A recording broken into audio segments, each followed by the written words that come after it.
আল্লাহ তোমার মানতে যদি 100 বার তোমার মা বাবার দিকে মায়া নজর চায় তাহলে কিটা হযরত সাল্লাল্লাহু আলাইহি সাল্লাম ফরমাইলেন যে আল্লাহর বড়াই আল্লাহর বকশিশ আল্লাহর কোনো কমি নাই আল্লাহর কমি নাই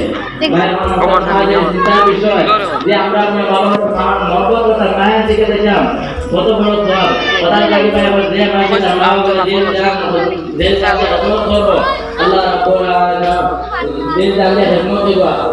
আর সব সময় আরামে রাখো সব সময় নরম দিল জামা দিব সব সময় তার মাওয়ার খেয়াল রাখো আল্লাহ রাব্বুল আলামিন তার খুব দিবা কথা লাগি ভাই বল আমরা মাওয়ার রহমত করে আমরা কাছে বল আমরা এই বল যে আমরা মাওয়ার রহমত করতাম আমরা মাওয়ারকে ভালো ব্যবহার করতাম আমরা মাওয়ারকে খুব রাখতাম খুব করতাম মাওয়ারকে وذكر الله وليس له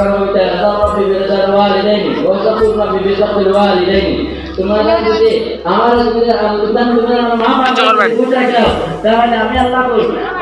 বেদা কই রবি বিরদাতুল ওয়ালিদাইন আর যদি তোমার মা বাবা যদি বেদা রাখিলাও তাহলে আমি আল্লাহকে দাঁড়াই দিব ভাই বল আমরা মা বাবার বেশি বেশি খেদমত করতাম বেশি বেশি খেদমত করতাম যদি দুনিয়ায় থেকে মা বাবা আমরা হারাই যাই তাহলে এটা কথা বুঝাইতাম না তাই মা বাবা দুনিয়ায় থাকতে আমরা মা বাবার কথা বুঝাইতাম আল্লাহ রাব্বুল আলামিন আমরা সবার মধ্যে বেশি বেশি আমল করার তৌফিক দেয় আল্লাহ আমাদের